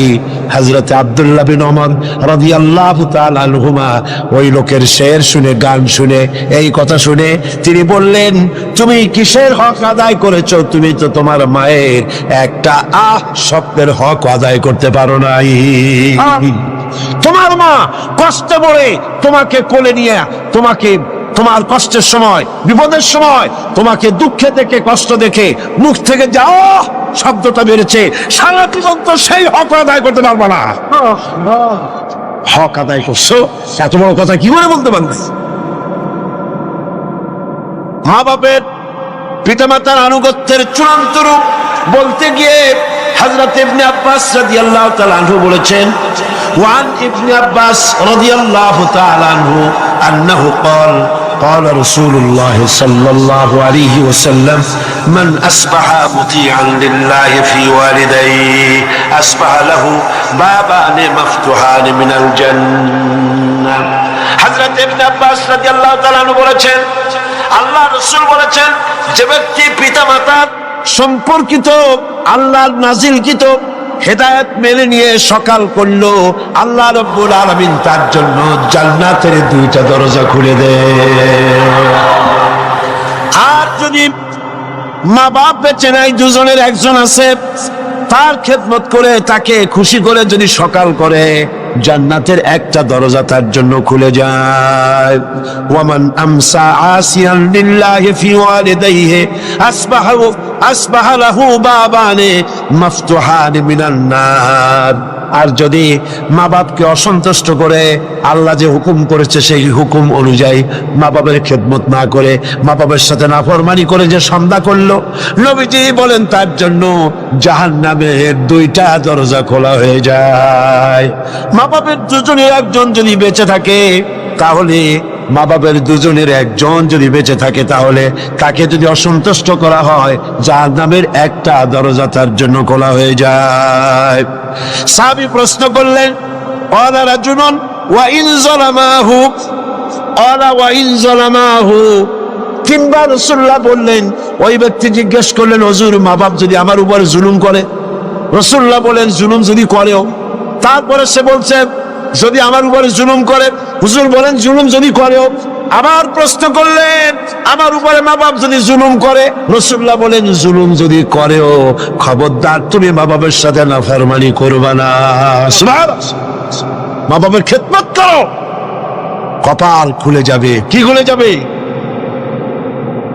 আমার বন্ধুগণ, হযরত ইবনে আব্বাস রাদিয়াল্লাহু তাআলা আনহু আরো বলেন, عن ابن عباس رضي الله تعالى عنه أن رسول الله صلى الله عليه وسلم قال من ولد بار ينظره إلى والديه نظرة رحمة إلا كتب الله بكل نظرة حجاب। আল্লাহ নবী বলেন, হযরত ইবনে আব্বাস রাদিয়াল্লাহু তাআলা আনহু বর্ণনা করেছেন, রাসূলুল্লাহ বলেছেন, কেউ যদি তার মা বাপের দিকে যদি মহব্বতের নজরে, ভালোবাসার নজরে যদি তাকায়, তাহলে তার আমলনামায় একটা কবুল হজের সব আল্লাহ পাক আমলনামায় লিখে দিবেন। একজন প্রশ্ন করলেন, যদি এক সাহাবী প্রশ্ন করলেন, ইয়া রাসূলুল্লাহ, যদি কোন সন্তান তার মা বাপের দিকে দৈনিক 100 বার তাকায় তো কি হবে? আল্লাহ নবী বললেন, জেনে রাখো, 100 বার যদি দৈনিক মা বাপের দিকে রহমতের নজরে, ভক্তির নজরে, ভালোবাসার নজরে যদি তাকাও, আল্লাহ পাক তোমার আমলে আমলে 100 কবুল হজের সব লিখে দিবে। আল্লাহর ভান্ডে কোনো অভাব নেই। তাই বলে আবার কেউ মনে করেন না যে হজ যখন ফরজ আছে, এত কষ্ট করে টাকা টাকা খরচ না করিয়া মহব্বতের নজরে বাপের দিকে তাকাইতে না, এতে কিন্তু কাম হবে না। উল্টা পাল্টা চিন্তা করবেন না, চিন্তাটা ঠিক মতো করেন। হজ যার উপর ফরজ হয়েছে, যাই আদায় করতে হবে। এখানে আল্লাহ পাক সওয়াব দিবেন, এই সওয়াবে আপনার হজ যে ফরজ হয়ে আছে সেই দায়িত্ব কিন্তু আদায় হবে না। মা বাবার খেদমত যদি করেন, তাহলে আপনার দুনিয়ার ফায়দাটা কি?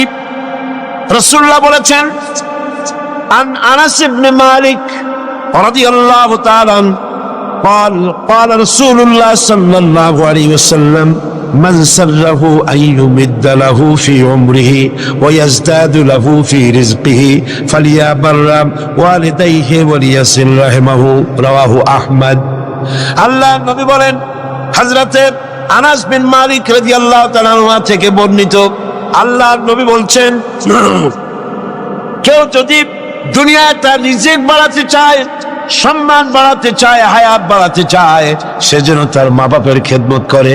মা বাপের খেদমত যারা করবে, মা বাপের সম্মান যারা করবে, আল্লাহ পাক তার রিজিকে বরকত দান করে দিবেন। রিজকে কোনদিন অভাব হবে না। কবরের কাছে গিয়া, মাজারের কাছে গিয়া বলা লাগবে না ইয়া খাজা মেরা মতলব কো পুরা করে দে, এটা বলা লাগবে না, এটা বলা লাগবে না। আপনার রিজকে বরকত হয়ে যাবে মা বাপ যদি আপনাকে আপনার জন্য দোয়া করে। এ দোয়া কবুল, মা বাপের দোয়া কি কবুল হয়ে যাবে। সুতরাং রাসূলুল্লাহ বলছেন, আল্লাহর নবী বলছেন রিজকে বরকত হবে, সম্মান বৃদ্ধি করতে হবে, অশান্তি হবে না, অসম্মান হবে না। মা বাপের খেদমত করবা, রিজকে কোনো অভাব হবে না। সুবহানাল্লাহ। হযরত আবি হুরায়রা রাদিয়াল্লাহু তাআলা আনহু বলছেন, عن أبي هريرة رضي الله تعالى عنه عن النبي صلى الله عليه وسلم قال رغم أنفه ثم رغم أنفه ثم رغم أنفه আল্লাহর নবী বলছেন, তিনবার বললেন সে ব্যক্তি অপমানিত হোক, সে ব্যক্তি অপমানিত হোক। কোন ব্যক্তি? قيل من يا رسول الله, কোন ব্যক্তি অপমানিত হোক? قال من أدرك والديه عند الكبر أو أحدهما ثم لم يدخل الجنة। ভালো করে শুনেন, আল্লাহর নবী বলেন সেই ব্যক্তি অপমানিত হোক। তিনবার বললেন। প্রশ্ন করা হলো কোন ব্যক্তি? রাসূলুল্লাহ বললেন মা বাপ দুইজন অথবা একজনকে জীবনে সে পেল আর খেদমত করে আল্লাহর জান্নাত নিজের জন্য ওয়াজিব করে নিতে পারলো না, তার মতো হতভাগ্য আর কেউ নাই। মা বাপ যাদের আছে প্রাণ ভরে তাদের খেদমত করো, তাদের খেদমতে আল্লাহ পাক কিসমত খুলে দেবে। রাসূল করিম সাল্লাল্লাহু আলাইহি ওয়াসাল্লামের খেদমতে একজন হাজির হয়ে অভিযোগ করলো। একজন হাজির হয়ে সে অভিযোগ করছে, হে রাসূল, আমার মা খুব বদমেজাজের মেয়ে লোক। কে বলছে? এক যুবক বলছে রাসূলের কাছে গিয়ে, আমার মা খুব বদমেজাজের মানুষ। অভিযোগ। প্রিয় নবী তার জবাবে বললেন, হে যুবক, 9 মাস ধরে অব্যাহত ভাবে তোমার মা যখন তোমাকে গর্ভে ধারণ করেছিল তখন তো তোমার মায়ের মেজাজ খারাপ ছিল না। তোমার মা যখন তোমাকে পেটে ধরে রাখছিল তখন মেজাজ খারাপ ছিল? আরে কি সুন্দর কথা! পেটের ভিতরে একটা জীবিত মানুষ, একটা জীবিত মানুষের পেটের মধ্যে আর একটা জীবিত মানুষ। সে চুপ করে বসে নাই, কেন দিয়ে গুঁতো মারতেছে, আঠো দিয়ে গুঁতো মারতেছে। আমার তো মনে হয় যে এই রকমের যদি পুরুষের হইতো, পুরুষের যা মেজাজ খারাপ, দুনিয়া আসার সাথে সাথে ঠ্যাং ধরে আসার মারতো যে পেটের মধ্যে বসে এত নড়াচড়া করছি রে। আর মায়ের অবস্থাটা দেখে, আহা, এত কষ্ট পেটে ধারণ করায়। ডেলিভারি যখন করল 10 মাসের পেটে ধরার কষ্ট আর ডেলিভারির কষ্ট, ডেলিভারিতে কত কষ্ট হয় সে কথা আল্লাহ ছাড়া আর কেউ জানে না। এই ডেলিভারি যখন হয়ে যায়, মা যখন হুঁশে এলো, মা প্রথমেই জানতে হয় কি হয়েছে, আমারে দেখাও। সন্তান যখন মায়ের চোখের সামনে তুলে ধরা হয়, আমার আল্লাহ পাক বলেন মায়ের 10 মাসের পেটে ধরার কষ্ট আর ডেলিভারির কষ্ট সন্তানের চেহারা দেখার সঙ্গে সঙ্গে মায়ের মন থেকে আমি আল্লাহ মুছে ফেলে দেই। রাসূলুল্লাহ বলছেন, ও যুবক, আজকে তুমি বলতেছো তোমার মায়ের মেজাজ খারাপ, কিন্তু 9 মাস যখন পেটের মধ্যে তুমি ছিলা তখন তোমার মেজাজ খারাপ হয় নাই। যুবক তখন পাল্টা জবাব দিল, হে রাসূল, আমি মিথ্যা কথা বলছি না, আমার মা সত্যই তার মেজাজটা দারুণ খারাপ। হুজুর বললেন, সে যখন রাতের পর রাত জাগতো আর তোমারে দুধ খাওয়াইতো। তুমি তোমার মা গভীর রাত্রে ঘুমায়াস, তুমি চিৎকার করতেছো, ঘুম ভাঙিয়া তোমারে কোলে নিয়ে দুধ খাওয়াইলো। 2.5 বছর পর্যন্ত জ্বালাইছো মায়ের বুকের দুধ খাইয়া, দিনে দুপুরে রাত্রে কত কষ্ট দিছো। তখন তো তোমার মায়ের মেজাজ খারাপ ছিল না। আরে আরে খেতে বসেছে মা, মা কি করে? সকলকে আগে খাওয়ায়, স্বামীরে খাওয়াইলো, মেহমান খাওয়ালো, বাচ্চাদের খাওয়ালো, সব শেষে সামান্য তরকারি আর ভাত আছে, খাইতে বসছে সব শেষে, বাচ্চারে কোলে নিয়া। বাচ্চা পায়খানা করে দিয়েছে কোলের মধ্যে। মা বিরক্ত হইল না? বিরক্ত হলো না? খাবারের থালাটা সরায় রেখে মা বাচ্চাকে কোলে করে নিয়া বাচ্চাকে সাফ করালো, নিজের কাপড় চোপড় সাফ করলো, তারপরে ক্রন্দনরত বাচ্চার মুখে 2-3টা চুমা দিয়া তারপর আবার খাইতে বসো। সেই মা তোমারে নিয়া এভাবে করে 2.5 মাস পর্যন্ত বুকের দুধ খাওয়া তোমারে বড় করলো, তখন তো তোমার মায়ের মেজাজ খারাপ ছিল না। যুবক বলছেন, হে রাসূল, আমার মা আমাকে নিয়ে যত কষ্ট করেছে আমি সে কষ্টের হক আদায় করে দিয়েছি। আমি তাকে হক আদায় করছি, যার তার খাবার দিয়েছি, পরার দিয়েছি, তারে নিয়ে হজ করেছি, হক আমি আদায় করে দিয়েছি। আল্লাহ নবী জিজ্ঞেস করলেন, সত্যি কি তুমি হক আদায় করছো? কয় যে হ্যাঁ, আমি হক আদায় করে দিয়েছি। প্রিয় নবী জবাবে বললেন, তুমি তো বলছো যে হক আদায় করেছো, কিন্তু আমার প্রশ্ন হচ্ছে, তুমি কি তোমার মায়ের সেই কষ্টের বদলা দিতে পেরেছো যে কষ্ট তোমাকে ভূমিষ্ঠ করার সময় তোমার মায়ের হয়েছিল? তোমাকে ডেলিভারি করার সময় তোমার মায়ের যে যন্ত্রণা হয়েছিল সে হক যে আদায় করতে পেরেছো? কিয়ামত পর্যন্ত আদায় করতে পারবে না। খবরদার, মা বাবার সঙ্গে নাফরমানি করবে না। মাতা পিতার সাথে যারা নাফরমানি করে তাদের কপাল পুড়ে যায়। একজন প্রশ্ন করেছেন, হে রাসূল, আমার মা বাপ তো জীবিত নাই, আমি খেদমত কিভাবে করব? কিভাবে তাদের খেদমত করব? আমি তো বেয়াদবি করে ফেলেছি, অনেক নাফরমানি করেছি, করবোটা কি? এখন আমার উপায় কি? রাসূল করিম সাল্লাল্লাহু আলাইহি ওয়াসাল্লাম বলেছেন, এর জন্য উপায় আছে, 4টা পদ্ধতি আছে। 4 পদ্ধতিতে মা বাপের মৃত্যুর পরে তাদের খেদমত করা যায়। কয়টা পদ্ধতি? মুখস্থ করেন। মা বাপের সাথে যারা নাফরমানি করেছেন অথবা করেন নাই, মা বাপ মরে গেছে, এখনো আপনার দায়িত্ব আছে। কয়টা? 4টা। খিসালুল আরবা, 4টা পদ্ধতি আছে। আদ-দুআউ লাহুমা ওয়াল ইস্তিগফারু লাহুমা ওয়াল ইনফাযু আহাদিহিমা ওয়া ইকরামু সাদীকিহিমা। 4টা পদ্ধতিতে মৃত্যু মা বাপের খেদমত আপনি করতে পারেন। 1 নম্বরে হলো তাদের জন্য দোয়া করেন, সূরা ফাতিহা পড়েন, সূরা ইখলাস পড়েন। 3 বার সূরা ইখলাস পড়বেন, 1 বার কোরআন শরীফ খতম করার সওয়াব হয়ে যাবে। 1 বার সূরা ইয়াসিন পড়বেন, 10 বার কোরআন শরীফ খতম করার সওয়াব আমলনামায় লাগা হয়ে যাবে। দরুদ শরীফ পড়েন, এগুলি পড়ে মা বাবার জন্য দোয়া করেন, আর বলেন, রব্বিরহামহুমা কামা রাব্বায়ানি সগীরা। মা বাবার জন্য দোয়া করেন। কয়টা পদ্ধতি? কয়টা? 1 নম্বরে হলো দোয়া করা। 2 নম্বরে ইস্তিগফার, মা বাবার জন্য ক্ষমা চাওয়া আল্লাহর কাছে। আল্লাহকে বলতে হবে, রব্বুল আলামিন, আমার মা বাপ মানুষ, অন্যায় করেছে, ভুল করেছে, গুনাহ করেছে, গুনাহ হইতে পারে, আল্লাহ তুমি দয়া করে আমার মা বাপের জিন্দেগীর গুনাহ খাতা মাফ করে দাও। বলেন আমিন। আরো বলতে হবে, আল্লাহ পাক, আমার মা বাপ জীবনে যত গুনাহ করেছে তাদের জীবনের সাইয়্যাত গুলি হাসানাত দিয়া তুমি বদলাইয়া দাও। তুমি যদি ইচ্ছা করো তাহলে তো আমার মা বাপ যে গুনাহ করছে এই গুনাহগুলি তুমি নেকির পাল্লায় নেক পাল্লায় উঠাই দিতে পারো। পারে না? পারে না? সেভাবে দোয়া করো। 3 নম্বরে তাদের ওয়াদা পূরণ করো।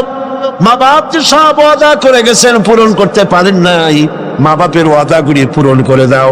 4 নম্বরে মা বাপের যেসব বন্ধু আছে, মায়ের যেসব বান্ধবী আছে, তাদের সঙ্গে সম্মানজনক আচরণ করো, মাঝে মধ্যে তাদেরকে হাদিয়া দিও। পিতার আত্মীয়দের, পিতার বন্ধুদের সাথে বাপের মতো শ্রদ্ধা করো, সম্মান করো। সুবহানাল্লাহ, সুবহানাল্লাহ। রাসূলকে প্রশ্ন করা হয়েছে, হুজুর আমি তো অনেক গুনাহ করে ফেলছি, আমার উপায় কি? হুজুর বললেন, মায়ের খেদমত কর। শুনতেছেন কথা? শুনতেছেন? আমি অনেক গুনাহ করেছি, আমার উপায় কি? হুজুর বললেন, মায়ের খেদমত করো। তিনি বললেন, হুজুর আমার তো মা বেঁচে নাই, এখন আমার উপায় কি? হুজুর কন, যাও খালার খেদমত করো, মায়ের গন্ধ খালার গায়ে দিয়ে আসে। সুবহানাল্লাহ। ভাইরা আমার, মা বাবার সঙ্গে যারা দুর্ব্যবহার করে এই দুনিয়ায়, তাদেরকে আল্লাহ রাব্বুল আলামিন শাস্তি দিবেন, আর পরকালের শাস্তি তো তাদের জন্য রয়েই গেছে। দুনিয়ার শাস্তিও আছে আর পরকালের শাস্তিও তাদের জন্য রয়ে গেছে। মা বাবার দোয়া অবশ্যই কবুল। তিনজনের দোয়া মুস্তাজাবুদ দাওয়া। তিনজন। কয়জন? তিনজন।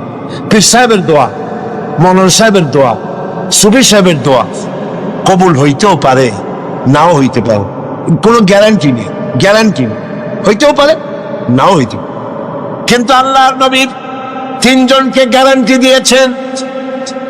মুসাফির, প্রবাসী, তার দোয়া কবুল হবে। যেমন পাকিস্তান থেকে যাবে আশরাফিয়ার মুহতামিম হযরত মাওলানা ফজলুর রহিম সাহেব এখানে উপস্থিত হয়েছেন, আসরের নামাজ পড়ছেন। প্রবাসী মুসাফির, মুসাফিরের দোয়া কবুল হবে, বলেন সুবহানাল্লাহ।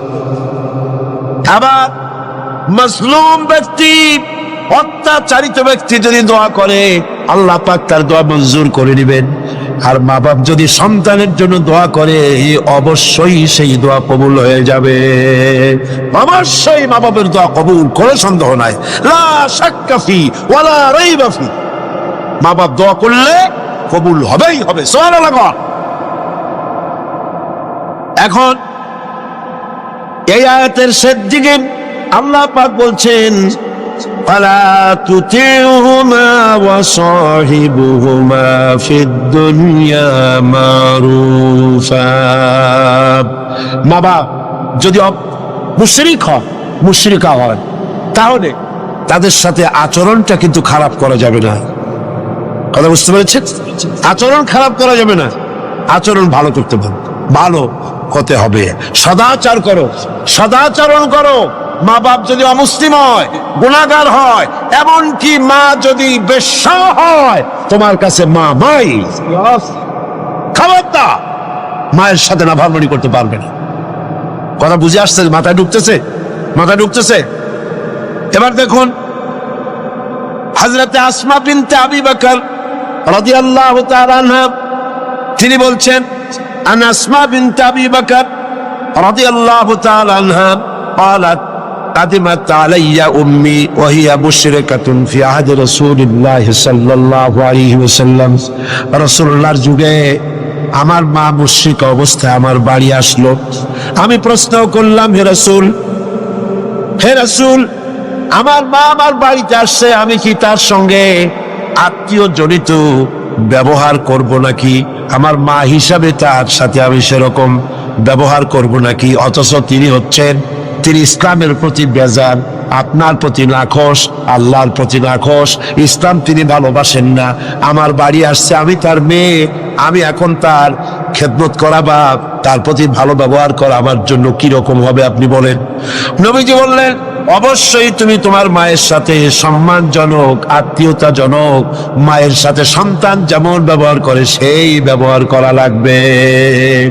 মা মুশরিকা হতে পারে, ব্যবহার পাবে সে সন্তান যে ব্যবহার করা উচিত সেই ব্যবহারই পাবে। এই জন্য যাদের মা এবং পিতা মুশরিক বা মুশরিকা, তাদের জন্য সন্তান কেঁদে কেঁদে আল্লাহর কাছে দোয়া করবে। তোমার মা যদি বেনামাজি হয়, তোমার বাপ যদি বেনামাজি হয়, তাহলে তাদের নসিহত করতে গিয়া আঙ্গুল উঁচু করে, চোখ রাঙাইয়া, মাথায় ধমক দিয়া, ধমকের সুরে মা বাপকে কথা বলতে পারবা না। পায়ে ধরে বলো মাকে, পিতাকে পায়ে ধরে বলো, বাবা, হে আমার মা বাবা, নামাজ পড়ছেন না, এটা জাহান্নামের রাস্তা। অনুগ্রহ করে নামাজ পড়ুন, ধমক দেওয়া যাবে না। সুবহানাল্লাহ। আমার বন্ধুগণ, মা বাপের জন্য কেঁদে কেঁদে দোয়া করতে হবে। যাদের মা বাপ এরকম, ইসলাম সহ্য করতে পারে না, আল্লাহ সহ্য করতে পারে না, রাসূল সহ্য করতে পারে না, এটা তো সেই যুগে ছিল, কিন্তু বর্তমান যুগেও আছে না? নাই আছে কিনা? এই মাহফিলও বহুত মহিলা এভাবে চিঠি আমাকে লিখেছেন, মাহফিলে আসে কিন্তু স্বামী তা বরদাস্ত করতে পারে না, কিন্তু সিনেমায় গেলে কোনো খারাপ কিছু বলে টলে, সেখানে যাও মাহফিলে যেয়ে। ছেলে ইসলামী ছাত্র শিবির করে, অসহ্য, টাকা বন্ধ করে দাও, লেখাপড়া বন্ধ করে দাও, সহ্য হয় না। ইসলামী ছাত্র সংস্থা করে, মৌলবাদী হয়ে গেছে, পয়সা দেয় না, খাবার দেয়। হায় রে কপাল পোড়া বাপ, তোমার তো চিন্তা করা উচিত। তোমার ছেলে, সে তো কমিউনিস্ট আন্দোলন করে না, তোমার ছেলে তো সিনেমায় যায় না, তোমার ছেলে তো girls high school, girls college ছুটির সময় এতিমের মতো মেয়েদের দিকে তাকায় থাকে। তোমার ছেলে মাস্তানি করে না, চাঁদাবাজি করে না, ইসলামী ছাত্র শিবির করে, ইসলামী ছাত্রী সংস্থা করে, পবিত্র সংগঠন করে। তুমি তো সেজদা দিয়ে কাঁদবা, আল্লাহ আমার ছেলে ভালো কাজ করতেছে। ঠিক কিনা? জোরে বলেন ঠিক কিনা? আমার বন্ধুগণ, মা বাবার জন্য দোয়া করতে হবে, মা বাবার জন্য দোয়া করতে হবে। রব্বির হামহুমা কামা রাব্বায়ানি সগীরা। খুব মিষ্টি করে ভালো করে পড়েন, রব্বির হামহুমা কামা রাব্বায়ানি সগীরা। হযরতে আবু হুরায়রা রাদিয়াল্লাহু তাআলা আনহু ইসলাম গ্রহণ করার পর দীর্ঘদিন যাবত তার মা ইসলাম কবুল করেন নাই, বরং আবু হুরায়রা রাদিয়াল্লাহু তাআলা আনহুকে বড় জ্বালাইছে। তিনি মায়ের পায়ে পড়েছেন, বহু অনুরোধ করেছেন, কোনো কিছুতে কাজ হয়নি। একদিন তিনি অনেক রাত করে বাড়িতে ফিরেছেন, মা তাকে প্রশ্ন করলেন, এত রাত কোথায় ছিলি? তিনি বললেন, আমি ছিলাম রাসূল করিম সাল্লাল্লাহু আলাইহি সাল্লামের কাছে।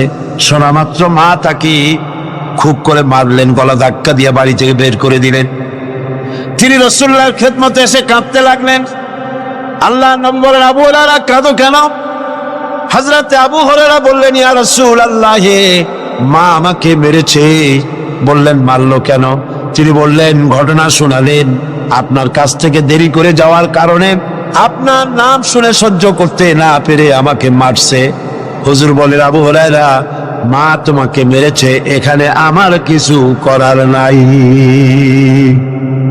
আমি এখানে দখলান্দাজ করতে পারবো না, আমি এখানে কোনো ইন্টারফেয়ার করতে পারবো না, মা মারছে, আমি কি করবো? সুবহানাল্লাহ। ভাইরা আমার, হযরত আবু হুরায়রা বলেন, ইয়া রাসূলুল্লাহ, মায়ের বিরুদ্ধে নালিশ করার জন্য তো আমি আপনার কাছে আসি নাই। বললেন, কেন এসছো? হযরত আবু হুরায়রা বলেন, ইয়া রাসূলুল্লাহ, আমি আসছি দোয়া চাওয়ার জন্য। আমি জানি নবীজি যদি আল্লাহর দরবারে হাত উঁচু করে দোয়া মঞ্জুর হয়ে যায়। আপনি আমার মায়ের জন্য, হেদায়েতের জন্য দোয়া করুন। মা দুহাত তুলে দোয়া কর। আল্লাহর নবী তখন দুহাত উঁচু করে দোয়া করলেন, আল্লাহুম্মা ইহদি উম্মা আবি হুরায়রা, আয় আল্লাহ, আমি দোয়া করি আবু হুরায়রার মাকে তুমি হেদায়েত নসিব করে দাও। হযরত আবু হুরায়রা দৌড় দিলেন, কয়েকজন সাহাবী পিছন থেকে টেনে ধরলেন, দৌড়াও কেন? কোনো বিপদ হলো নাকি? তিনি বললেন, না, কোনো বিপদ হয় নাই, তবে দৌড়াও কেন? তিনি বললেন, দৌড়াই এই কারণে, আমাকে যেতে দাও, বাড়ি পর্যন্ত আমি দৌড়াই যেতে চাই, আমি বাড়ি পর্যন্ত দৌড়াই গিয়ে দেখতে চাই, আমি দৌড়ে আমার বাড়িতে আগে পৌঁছলাম না রাসূলুল্লাহর দোয়া আমি বাড়ি যাওয়ার আগে রাসূলের দোয়া আমার বাড়ি পর্যন্ত গেল নাকি?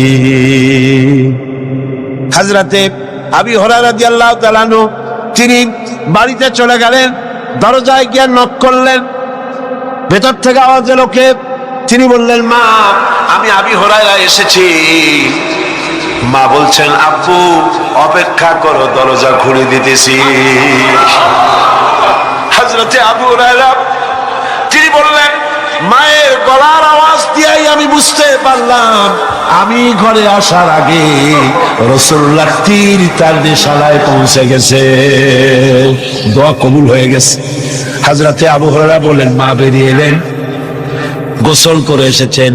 মা আবারে বললেন, বাবা তোমাকে মারার পর আমি বড় অনুতপ্ত হয়েছি যে আমি মারলাম কেন। আমার ছেলে তো কোনো খারাপ মানুষের কাছে যায় নাই, দুনিয়ার সর্বশ্রেষ্ঠ মানুষের কাছে গেছে, মারলাম কেন? বড় অনুতপ্ত আর অনুশোচনা আমি করেছি। আমি গোসল করেছি, আমি ওযু করেছি, আমাকে জলদি করে নিয়ে চলো, আল্লাহর নবীর খেদমতে নিয়ে হাজির করে দাও। হযরতে আবু হুরায়রার মা ঘোষণা করলেন, লা ইলাহা ইল্লাল্লাহু মুহাম্মাদুর রাসূলুল্লাহ।